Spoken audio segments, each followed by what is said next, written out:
Bismillahirrahmanirrahim. Assalamualaikum warahmatullahi wabarakatuh. Alhamdulillahirabbil alamin. Allahumma shalli ala Muhammad wa ala ali. Oke everyone, selamat siang dan kita akan melanjutkan pembelajaran kita mengenai transformasi geometri terkhusus pada topik composite transformation atau transformasi komposisi. The main reference of our books come from this one, an introduction to transformational geometry. Nah, inilah dia sumber referensi utama dari pembelajaran kita. Oke, pada bab ini kita akan memperluas pemahaman kita tentang transformasi dengan mempertimbangkan kemungkinan-kemungkinan yang mana kita mengaplikasikan dua atau lebih dari pemetaan secara berurutan. Dan untuk memperlihatkan, to show what we mean by this, untuk memperlihatkan apa yang kita maksud dengan ini, kita menyediakan sebuah non-geometric illustration. Ilustrasi yang non-geometrik gitu ya. Nah, jadi mari kita coba lihat di sini. We define M as the function. Jadi, we define M ini as the function which assign to each person the mother of the given person. And similarly, we shall let F be the father function. Jadi ini contoh ilustrasi ya yang tidak berkaitan dengan geometri, tapi kita akan melihat tentang transformasi ini. Composition transformation. Kalau dikatakan M adalah sebuah fungsi yang memetakan setiap orang kepada ibunya, sedangkan F adalah fungsi father gitu ya, yang memetakan setiap orang kepada ayahnya.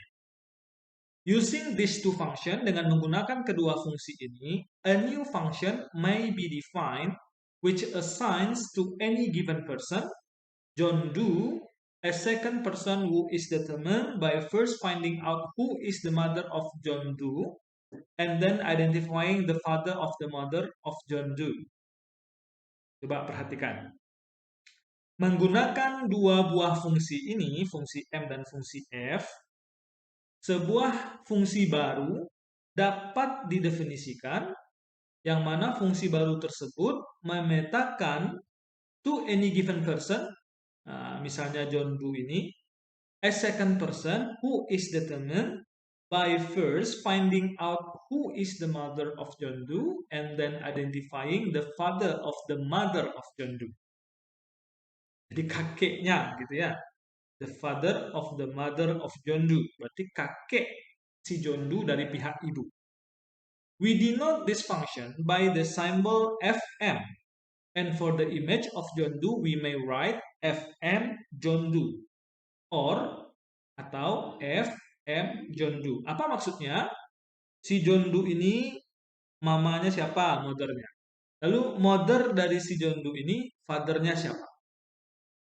To be more specific, let us refer to a portion of the family tree of the Russian Tsars. Ini contoh ya, Kaisar Rusia. Married pertama, married yang kedua, si Eudoxia ini namanya ya, dengan Peter I. Ada dua istrinya, istri pertamanya ini, istri keduanya ini. Lalu dari istri pertama ada Alexis yang menikah dengan Charlotte ini, menghasilkan Peter II. Melahirkan Peter II gitu ya. Lalu dari pernikahan yang kedua dia menghasilkan dua orang anak, Anna dan Elizabeth. Lalu Anna menikah dengan ini, melahirkan Peter III yang kemudian menikah dengan Catherine II. Nah, mari kita lihat. Accordingly, it is seen that Fm Peter III, berarti Fm Peter III, Peter III ibunya adalah Anna, nanti F-nya adalah Charles Frederick, gitu ya. Berarti Fm Peter III adalah Fm Peter III, M Peter III ini adalah Anna, M itu kan mother ya. Mother dari Peter 3 adalah anak. Lalu father dari anak adalah Peter 1. Ya kan? Note that in the composite function symbols Fm, the function which is to be applied first is written closest to the domain element. Jadi kita perhatikan untuk fungsi komposisi simbol Fm, fungsi yang akan diaplikasikan terlebih dahulu kita tulis lebih dekat kepada elemen dari daerah asal. Sehingga kalau MF Peter 2, ini MF Peter 2 berarti ayah Peter 2 terlebih dahulu. Siapa ayah Peter 2? Alexis ayahnya ya, laki-laki. Lalu mother dari Alexis siapa? Eudoxia Lopukinae, ya. As a second example, nah contoh yang kedua of a composition or product of two function, komposisi itu juga dikenal sebagai hasil kali dari dua buah fungsi. Let us assume that, mari kita asumsikan bahwa garis S, garis T, dan garis U adalah garis-garis yang paralel. Dan titik B serta C adalah titik-titik yang diberikan pada garis T dan U as indicated in gambar berikut. Jadi ada garis S, garis T, garis U sejajar. Lalu ada titik B, mana titik B? Nih ya, titik B dan titik C terletak pada garis T, berarti titik B garis T, dan titik C di garis U. Oke. Nah, fungsi f is defined as follow. Ada sebuah fungsi f yang didefinisikan sebagai berikut. Untuk setiap titik y pada S, y aksen sama dengan fy adalah titik pada T di mana the foot of the perpendicular segment from y to T. Jadi apa ya, ujung kaki dari garis tegak lurus dari titik Y kepada garis T, atau dikenal juga dengan perpendicular projection of Y onto T. Lihat di sini. Ada garis Y di S, lalu garis Y ini diproyeksikan ke garis T. Kalau diproyeksikan, dia nanti tegak lurus kan? Nah, hasil proyeksinya itu adalah Y aksen. Di mana Y aksen itu adalah Fy. Berarti F fungsi dari Y ini.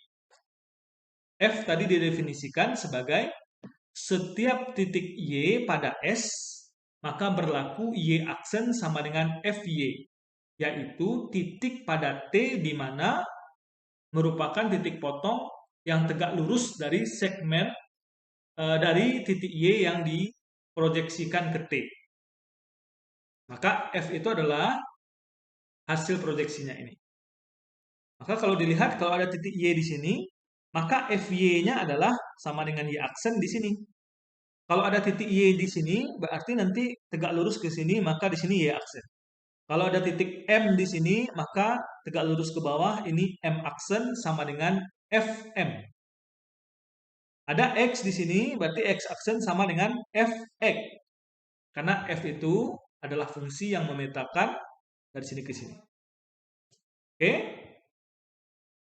Nah, berikutnya, we define G as the function which sends each point Z of T onto Z aksen GZ, di mana Z aksen adalah titik pada garis U, such that Z aksen is parallel to BC. Nah, yang kedua ada sebuah fungsi lagi yaitu fungsi G, yang mana fungsi G itu mengirimkan, gitu ya, memetakan setiap sembarang titik Z yang ada pada garis T kepada menjadi titik Z aksen, yaitu GZ, di mana Z aksen itu adalah titik pada garis U, sedemikian sehingga Z aksen paralel terhadap BC. Atau dengan kata lain, Z aksen is the projection onto garis U paralel to BC. Mari kita lihat. Misalnya ada titik Z di sini. Ya. Maka dia akan ada garis BA. Garis titik C dan titik B tadi sudah diketahui kan di awal di soal. Ini B dan C, lalu kalau dihubungkan ini dia garisnya. Lalu katanya fungsi G itu memetakan sembarang titik di T ini yang mana dia menghasilkan Z aksennya itu adalah garis yang paralel. ZZ aksen nih, garis ZZ aksen ini paralel dengan garis BC. Itu syaratnya. Sedangkan kalau fungsi F tadi kan perpendicular projection. Nah, diproyeksikan tegak lurus ke garis T. Sedangkan kalau yang fungsi G, titik-titik yang ada di T ini, dia dikirimkan ke garis S, sehingga dia mendapatkan sebuah titik potong di sini, yang mana garis yang dihasilkannya ini sejajar dengan garis ini. Artinya kalau ada sebuah titik di sini, oh sorry, bukan di situ ya. Di sini maksudnya, di sini. Kita coba dulu sebentar. Oh, bukan juga. Di titik di sini, sorry, ini belum mahir menggunakan alatnya ya. Kalau ada sebuah titik di sini, U misalnya, maka U aksennya adalah di garis S yang mana garis U aksen sejajar dengan BC. Kalau ada garis di sini, maka dia dibuat juga nanti sejajar dengan BC dan seterusnya.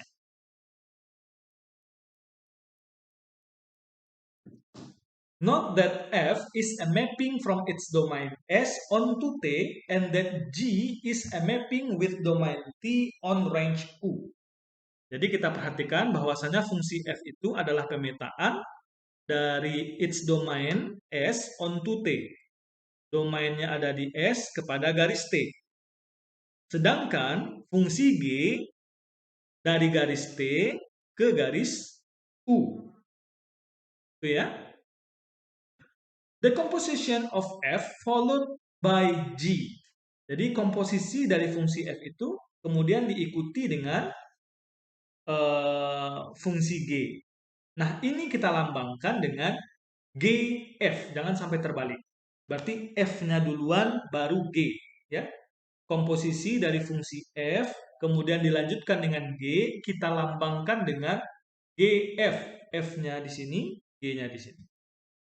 Assigns to any given point X on garis S a second point X double accent, which is found by first applying F to X to obtain X accent sama dengan Fx, and then applying J to X accent to obtain the final image. Jadi kalau ada ada titik X di garis S, ya, tentu dia menghasilkan X aksen kan di garis T, lalu dia akan menghasilkan X double aksen di garis U. Maka X double aksen itu adalah G Fx, di mana Fx itu adalah X aksen, berarti dia G X aksen, G Fx, lalu G Fx ditulis seperti ini. Ini notasinya, simbolnya. Paham ya? Oke. The composite mapping, pemetaan komposisi atau produk hasil kali gitu ya. GF, fungsi GF has S, memiliki garis S sebagai domainnya. Jadi kalau fungsi komposisi GF ini, garis S adalah domainnya, daerah asal, dan garis U adalah daerah hasilnya. Coba kita lihat. Ada 3 buah garis. Kalau untuk fungsi F, domainnya adalah garis S, semua titik yang ada di garis S. Range-nya adalah semua titik yang ada di garis T. Itu untuk fungsi F. Kalau fungsi G, domainnya adalah semua titik yang ada di garis T. Dan range-nya adalah semua titik yang ada di garis U. Nah sekarang, bagaimana dengan GF? Kalau GF berarti domainnya adalah semua titik yang ada di garis S, range-nya adalah semua titik yang ada di garis U. Karena pertama Y ini ke sini, Y aksen. Lalu Y aksen, Y double aksennya mana? Nanti Y double aksennya adalah di sekitar sini. Karena dia harus paralel dengan BC. Jadi dia dua kali ya, hasil kali dua kali fungsi gitu. Nah, kita lihat the following definition of a composition or product of two function merely generalized on these ideas. Nah, definisinya, jika F dan G adalah dua buah pemetaan, sedemikian sehingga daerah hasil dari F dikandung oleh domain J, daerah asal J, dan maka the composition or product JF is the mapping defined for every point P in the domain of F by this one. Jadi kalau GFP itu artinya dicari dulu fungsi FP-nya, lalu nanti hasilnya itu dipetakan dengan fungsi G. The definition includes the comment about the domain and range in order to ensure that each point of the domain of GF is in fact assigned a well-described image. If for some point K, it happened that Fk were outside the domain of G, then GFK would not be defined. Perhatikan ini. Definisi yang tadi includes the comment tentang domain dan range. Untuk memastikan bahwasanya setiap titik pada domain GF adalah dipetakan secara baik gitu ya, secara benar ada pemetaannya. Jika untuk beberapa titik K terjadi bahwasanya FK berada di luar domain G, maka GFK tadi tidak dapat didefinisikan. Referring to the specific functions given in our last example, we see that no composite function Fg exists because the range point of G lie offline S, which is the domain of F. Contoh terakhir tadi yang garis S, garis T, garis U itu, kalau GF-nya ada, tetapi fungsi FG-nya tidak ada. Tidak ada fungsi komposisi FG-nya. Karena range points of G terdapat pada garis S, which is the domain of F. When the two functions involved are both transformation, there is no problem about whether a composite mapping can be formed. It is always possible. Since every transformation maps the plane onto the plane, the image of any point under one transformation must terletak in the domain of any other transformation.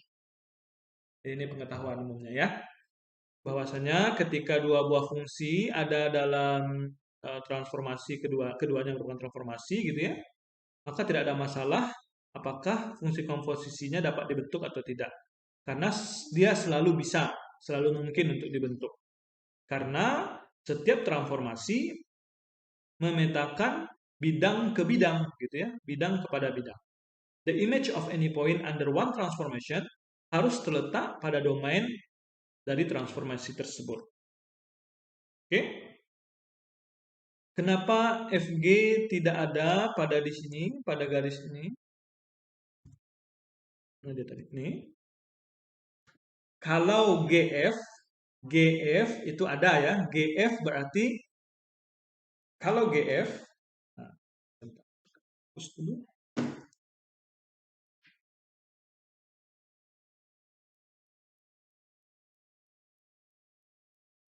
Nah, kalau GF, sorry, bentar.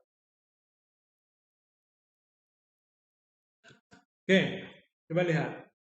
Nah, kalau GF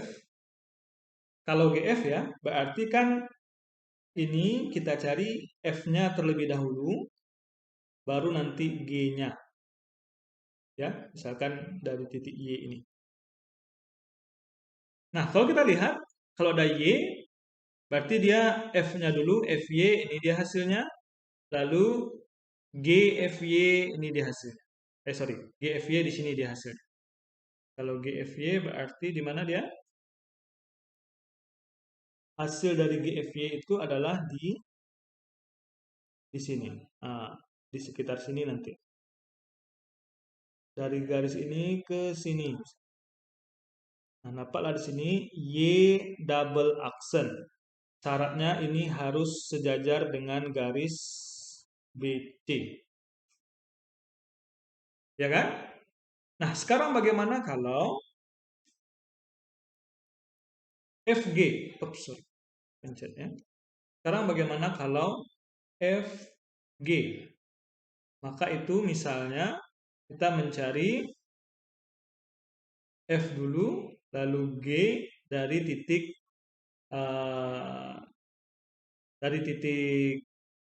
A misalnya. Ya kan? Berarti GA. Kita cari dulu titik A. Misalnya kalau titik A di sini ada titik A, maka GA-nya mana? Kalau G, kalau ada titik A, berarti misalkan di sini ada sebuah titik A. Nah, di sini ada titik A.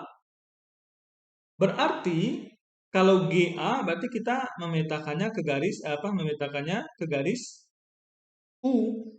Nah, misal di sini adalah A double A aksen. Nih, A aksen untuk gambar ini. Syaratnya ini sejajar ya dengan BC. Lalu kalau F berarti F itu kan memetakan titik-titik di S ke T. Nah, di sini tidak terpenuhi dia. Tidak terpenuhi yang tadi itu. Tidak terpenuhi syarat untuk fungsi F tadi. Sehingga kita tidak dapat mendefinisikan fungsi komposisi FG. Kenapa? Karena yang F-nya, berarti kan F-nya itu, F dari hasil ini tidak memenuhi. Karena fungsi F itu domainnya adalah S. Titik-titik yang ada di garis S. Paham? Kenapa dikatakan di sini bahwasanya FG itu tidak ada. Nih, we see that no composite function Fg exists. Ya? Oke. Before we set aside the function f, m, f, dan g described in the preceding illustration. Jadi sebelum kita ini ya, fungsi f tadi fungsi father, fungsi mother, lalu fungsi f dari garis S ke T, fungsi g dari garis T ke U, described in the previous illustration, pada ilustrasi sebelum ini, it should be observed that both product Fm and Gf can be described without reference to the component functions. Thus, Fn can be defined directly as the function which assigns to every person his or her maternal grandfather. Apa maksudnya ini?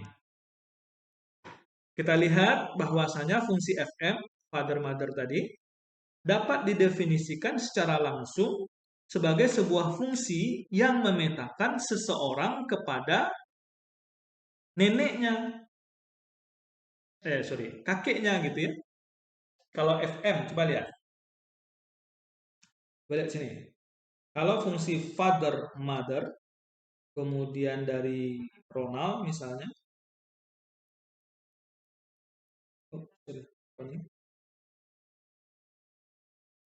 Dari Ronald misalnya ya. Maka ini bisa langsung kita lihat bahwasanya FM Ronald ini adalah kalau dilihat ini Bapak ya, silsilah keluarga Bapak misalnya, maka FM Ronald ini nanti hasilnya adalah kakek dari Bapak. Berarti hasilnya adalah apa ini ya? Sebentar. Oh.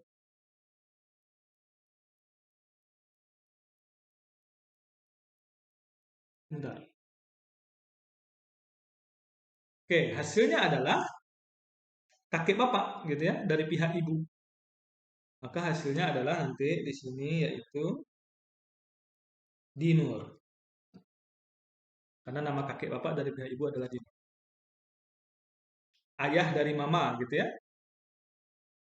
Thus, Fn can be defined directly as the function which assigns to every person his or her maternal grandfather. Jadi, maternal ini adalah kakek dari pihak ibu. Oke. Demikian juga, the composite mapping GF can be specified more simply. First, let us suppose that A is the point on S such that AB is perpendicular to T.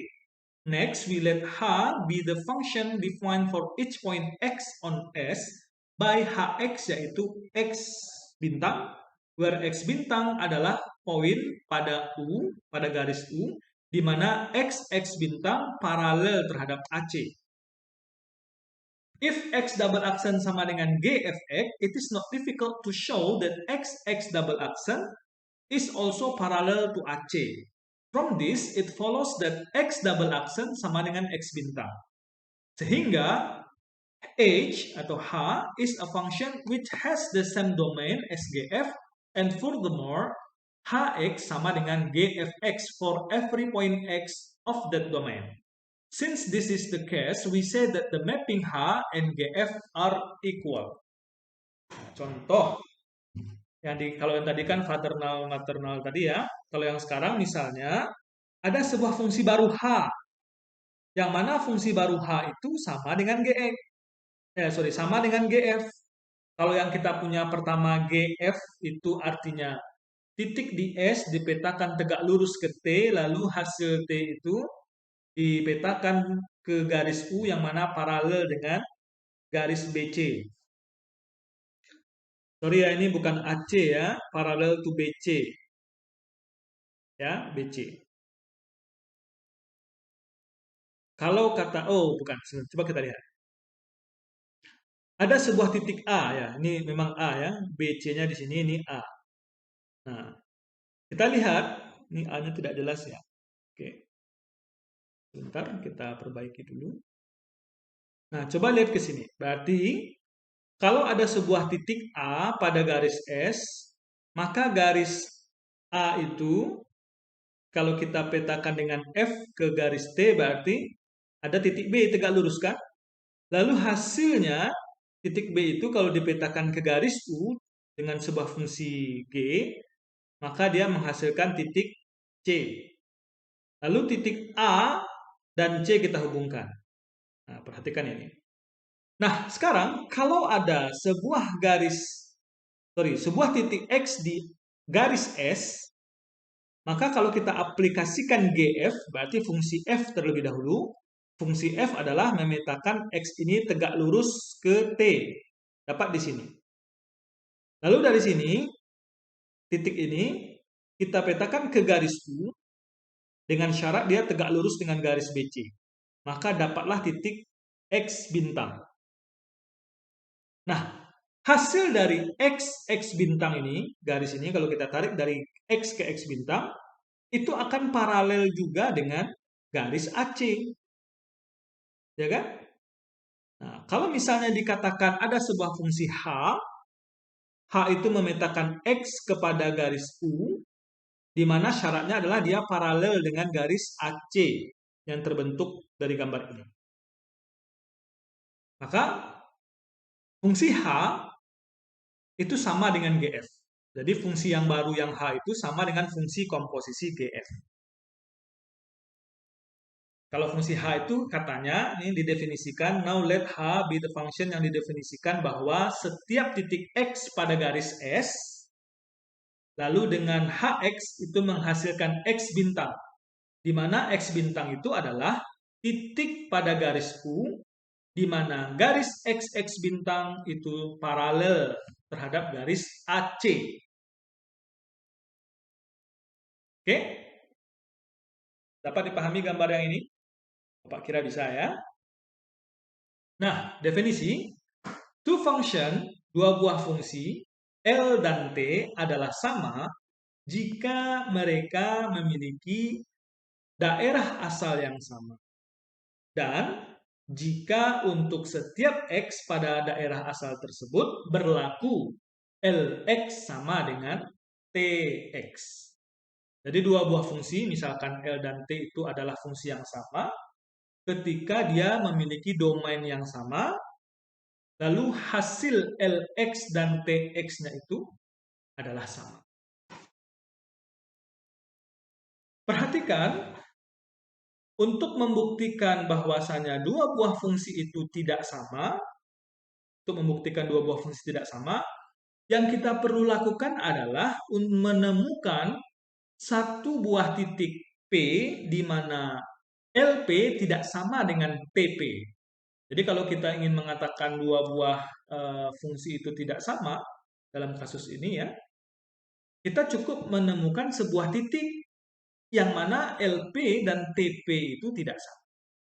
Yaitu, find a single point which has an image under L different from that under T. Jadi kita mencari sebuah titik yang kalau hasil petanya itu di bawah fungsi L berbeda dengan hasil petanya di bawah fungsi T. As another illustration of a composite mapping, we shall work with a pair of transformation. Ilustrasi lainnya untuk fungsi komposisi, pemetaan komposisi, kita akan bekerja dengan sepasang transformasi. Misalkan garis S adalah sebuah garis dan S besar ini adalah the mapping defined for all points P as follows. Jadi ada sebuah garis S, ini dia garis S, dan ada fungsi S besar yang mana mendefinisikan peta dari semua titik pada P seperti gambar berikut. Jika P terletak pada garis S, maka SP adalah P itu sendiri. Oke, coba lihat. Maka kalau di sini ada dua ya, ini yang ada kondisinya ada dua. Yang pertama, kalau P itu terletak pada garis S, maka hasil pemetaan SP itu adalah P itu sendiri. Tapi kalau titik P itu tidak terletak pada garis S, maka SP-nya itu adalah titik tengah dari garis tegak lurus melalui titik P kepada garis S. Contoh, ada sebuah titik P terletak di luar garis S. Maka S besar P itu adalah, kita tarik dulu garis tegak lurus P ke garis S, kita ambil titik tengahnya. Maka titik tengahnya inilah yang merupakan SP, atau hasil pemetaan image dari titik P pada transformasi S. Sekarang, kalau ada sebuah titik Q, tapi titik Q itu terletak pada garis S, maka SQ-nya adalah titik Q itu sendiri. Oke? Nah, from this definition, it may be seen that S is a one-to-one mapping from the plane onto the plane and is therefore a transformation. Jadi S itu adalah sebuah transformasi karena dia adalah sebuah fungsi satu-satu dari bidang ke bidang tersebut. Kita definisikan seperti itu. As our second transformation, sebagai transformasi kita yang kedua, we let T be a line perpendicular to S and let MT be the reflection in garis T. Coba lihat ini. Transformasi kita yang kedua, ada sebuah garis T yang tegak lurus dengan garis S ini. Ya. Lalu ada refleksi MT, ada refleksi M terhadap garis T ini, di mana dia merefleksikan SP ini, berarti refleksinya adalah nih titik ini, MT SP, berarti refleksi SP ini terhadap garis T. Ini ada titik SP di sini ya, atau P aksen, refleksinya berarti MT-nya adalah P double aksen di sini. Oke?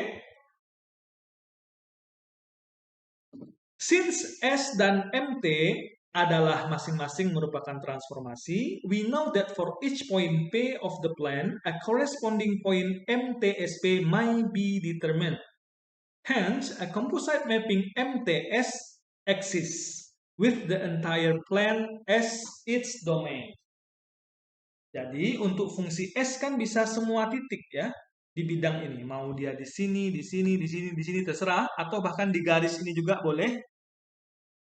SP-nya tetap ada. Lalu ada garis T, dia direfleksikan terhadap garis T. Dimanapun titiknya, pasti ada refleksinya terhadap garis T. Kalau titiknya di sini, maka refleksinya nanti di sini. Kalau titik di sini, berarti refleksinya di sini. Kalau titik di sini, refleksinya kira-kira di sini. Kan refleksi terhadap garis T. Nah, kalau begitu, hasil komposisinya dapat ditentukan. Berarti MTS-nya dapat ditentukan. Dan ada gitu ya. MTS berarti transformasi S terlebih dahulu, lalu MT kemudian. Furthermore, if Z is any given point of the plan, there exists a point Y which is the pre-image of Z under MT. Since MT is a transformation, likewise, since S is a transformation, there must be a point X such that SX sama dengan Y. Sehingga Z sama dengan MTY, sedangkan Y itu adalah SX, lalu ini bisa kita tulis sebagai MTSX. Apa maksudnya nih Pak? Gitu ya. Ada sebuah titik Y, gitu ya, bahwasanya ada sebuah titik Z yang merupakan hasil pencerminan dari titik Y terhadap garis T. Gitu kan? Lalu MTY ini, sedangkan Y itu sendiri adalah hasil transformasi S. Ada syaratnya tadi ya, kalau dia di luar garis S, maka dia titik tengah. Kalau dia di dalam garis S, maka titik itu sendiri. We conclude that every point of the plan is the image of some point under the mapping MTS. Jadi kita simpulkan setiap titik pada bidang ini adalah hasil peta dari beberapa titik di bawah pemetaan MTS. Now, if it can be shown that MTS is one-to-one, it will follow that this product of two transformation is itself a transformation. Accordingly, we assume that MTSA sama dengan MTSB and try to prove that this implies that A sama dengan B. The proof is brief. Since MT is one-to-one, the fact that MTSA sama dengan MTSB. Ini menyimpulkan bahwa SA sama dengan SB. This in turn implies that A sama dengan B, since S is a transformation, and all transformation of the plan are one-to-one.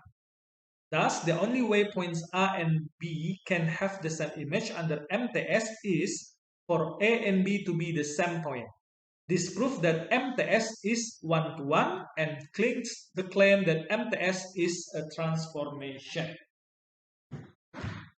Jadi, komposisi fungsi itu juga merupakan sebuah transformasi. Note that in the above proof, we use only the fact that MT and S are transformation. We did not draw on any of the other properties of these particular mappings. As a result, we have in fact proved a statement of much greater generality than the fact that MTS is a transformation. Teorem yang dihasilkan dari bukti tadi, sebuah komposisi dari dua buah transformasi adalah sebuah transformasi. Oke? Kita lihat, tadi kan M itu adalah transformasi. Lalu S adalah transformasi. Maka menurut teorema ini dan bukti kita tadi, MTS, itu kan fungsi komposisi ya, juga merupakan sebuah transformasi. Itu ya maksudnya ya. Oke. Now that we have shown it is always possible to form a composite transformation from any two given transformation L and T, it is highly appropriate to ask if it matters whether we write LT or TL to design such a mapping. Recall from the definition that LT refers to the product formed by applying first T and then L. But the question still remains, is LT the same function as TL? Since TL and LT both have the entire plane as their domain, the definition is equal functions implies that the real question is whether it is true that for every point P of the plane, TLP sama dengan LTP. Jadi inti dari yang panjang ini adalah ini. Inti dari yang sepanjang tadi itu ya adalah yang ini. Apakah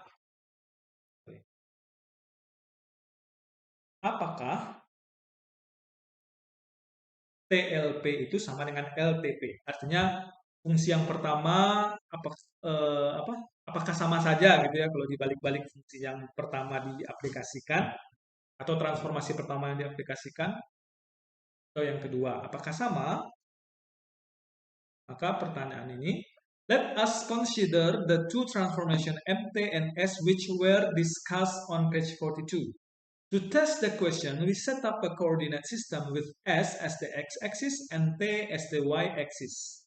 Then, if PXY is any point of the plane, MTP sama dengan min XY dan SP sama dengan X, Y per 2. Apa maksudnya ini? Kita misalkan katanya, kita anggap garis S itu sebagai sumbu X dan garis T itu sebagai sumbu Y. Apakah boleh? Ya, boleh karena garis S dan T tegak lurus di soal tadi kan.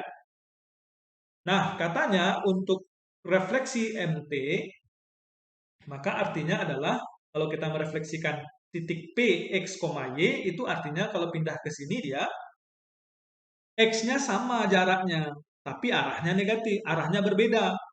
Kalau dia di sini awalnya berarti kebalikannya, negatifnya.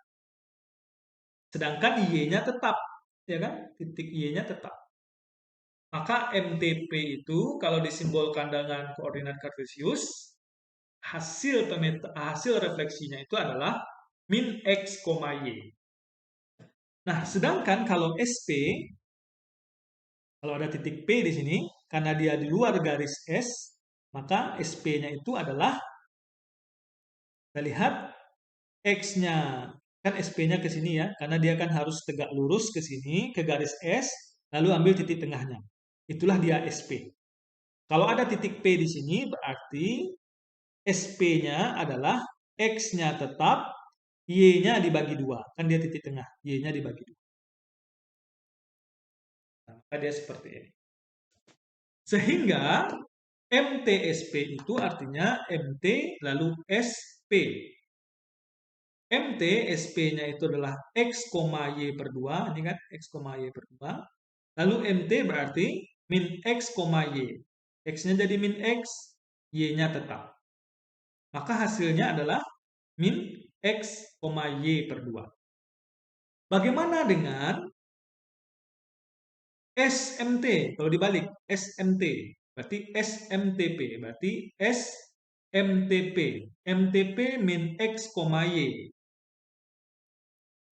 Min X, Y. Lalu SP adalah X-nya tetap, lalu Y-nya bagi 2. Berarti X-nya tetap, kalau ini min X berarti tetap min X. Kalau ini Y berarti Y per 2. Karena setelah kita cari ternyata sama, akhirnya kita simpulkan MTSP sama dengan SMTP. Dan akhirnya MTS sama dengan SMT. Having defined the composition of two mappings, we may now extend the notion to include the possibility of composing 3 or more mappings. Jadi kalau tadi 2, sekarang lebih dari 2. Thus, if T1, T2, and T3 are given transformation, we may first form the composite T2 and T1 and then combine this product with T3 to form a second product. Jadi T2, T1 dulu, baru T3. Accordingly, we assume that P is any point, that P aksen sama dengan T1P, lalu P double aksen sama dengan T2P aksen, ya, yang ini, lalu dimasukkan ke sini. Lalu P3 aksen adalah T3P aksen. T3P double aksen. Then, using the definition of the product of two transformation, we have T3, T2, T1P itu akan sama saja dengan T3, T2, T1, tapi ya T2, T1P sama dengan T2, T1P sama dengan T2P aksen sama dengan P double aksen. Sehingga T3, T2, T1P sama dengan T3P double aksen sama dengan P triple aksen. Jadi kita lihat kalau yang ini T2, T1 nih, T2, T1P itu adalah T2, T1P. Maka T1P itu ini adalah P aksen, berarti dia T2P aksen. T2P aksen itu adalah P double aksen. Ya kan? Sehingga T3, T2, T1P artinya adalah T3, T2, T1P itu P double aksen. T3, P double aksen. T3 P double aksen ini adalah P triple aksen. Another way the three mappings could be combined would be to first form the mapping T3, T2 and then combine this product with T1 to form a new product T3, T2, T1. Again, relying only on the definition of a product of two mappings we have. Kalau T2, T3, T2, T1, lihat ya bedanya yang ini. Kalau yang pertama tadi, T3-nya yang terpisah, T2, T1-nya yang dalam kurung. Sedangkan sekarang dia membuat T3, T2-nya yang dalam kurung, T1-nya terpisah. Maka mari kita lihat, ini artinya adalah T3, T2, T1P. T1P tadi di soal kita adalah T1P itu adalah P aksen. Maka ini menjadi T3, T2, P aksen. Lalu, T3, T2, P aksen ini artinya adalah T3, T2, P aksen. Dari tadi kita lihat T2, P aksen ini adalah P double aksen. Artinya dia menjadi T3, P double aksen. Yang mana T3, P double aksen ini adalah P triple aksen. Therefore, sehingga karena T3, T2, T1P itu sama dengan T3, T2, T1P, karena hasilnya sama-sama P triple aksen, for every point P, we may conclude that T3, T2, T1 sama saja dengan T3, T2, T1. Mana yang dulu dikerjakan, gitu ya. Dia sama saja. Thus, it makes no difference whether we form T3, T2 and then combine with T1 to form the product ini, atau pertama kita mengcombine T2, T1, kemudian kita kalikan dengan T3. Consequently, the product of the three transformation taken in the order T1 followed by T2 followed by T3 may be denoted T3, T2, T1 without the use of parenthesis. Summarizing tanpa tanda kurung ya. Summarizing, we note that for every point P and for all transformation T1, T2, and T3 seperti ini. T3, T2, T1 itu artinya T3, T2, T1P atau T3, T2, T1P atau T3 dulu, T2 lalu T1P. Dan sehingga T3, T2, T1 sama dengan T3, T2, T1 sama dengan ya, apakah ini dulu yang dikerjakan atau yang belakang. This state of affairs is comparable to that found in dealing with product of real numbers, where 2 kali 3 kali 4 sama dengan 2 kali 3 kali 4. Sama saja, gitu ya, kalau dibuka. Nah, ini ilustrasinya ya, dengan bilangan real. More general, we recall the associative law of multiplication for all real numbers x, y, and z. Secara umum, kita lihat hukum asosiatif perkalian. X, Y, Z sama dengan X, Y, Z sama dengan we see that a similar associative law holds for product of transformation. The operation of forming composition of transformation is an associative operations on the set of all transformation. Jadi pada transformasi ini dia berlaku hukum asosiasi. Oke? Although ini materinya agak panjang ya, jadi kalau Bapak set di e-learning itu untuk 2 minggu ya, 2 minggu pertemuan. Sehingga yang kemarin, karena kita tidak masuk, ini dibundel menjadi satu dalam pertemuan kali ini. Although our discussion has centered on the possibilities of forming products of two or more different transformation, it may also be useful to form a product of a transformation with itself. Thus, products such as TT and triple T may well be formed. In such cases, it may be convenient to use exponential shorthand as in the real number system, so that triple T may be written T pangkat 3. As an illustration, we refer to the mapping S once again. Jadi kalau triple P itu seperti ini ya, nah P, kalau P-nya di luar garis S, berarti dia tarik garis tegak lurus, lalu ambil tengahnya, ini SP. Lalu kalau dia SP ini terhadap S lagi, berarti S kuadrat gitu ya, titik ini tegak lurus ke sini dulu, lalu ambil tengahnya. Ini S kuadrat. Lalu kalau ini lagi mau ditransformasikan dengan S, maka ambil lagi garis lurus, ini titik tengahnya. Ini S3, S pangkat 3. Gambar ini menunjukkan bahwa untuk setiap titik P yang tidak berada pada garis S, the image of P under S3 is that point P bintang on the perpendicular segment PQ such that PP bintang sama dengan PP bintang per PQ sama dengan 7/8. Kenapa kira-kira? Jadi dari P ke P bintang itu sama dengan P panjang dari P ke P bintang ini dibagi dengan panjang P ke Q itu sama dengan 7/8. Itu ya. Nah, coba kira-kira ada yang bisa menjelaskan ini? Silahkan kalau yang mau poin, jelaskan yang ini kenapa dia 7/8. Buat videonya, masukkan ke forum diskusi. Nah, inilah dia akhir dari materi kita yang panjang ini. Silahkan dikerjakan latihannya. Ini lumayan banyak latihannya ya.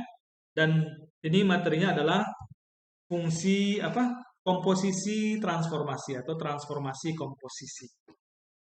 Oke? Transformasi komposisi. Transformasi composite transformation.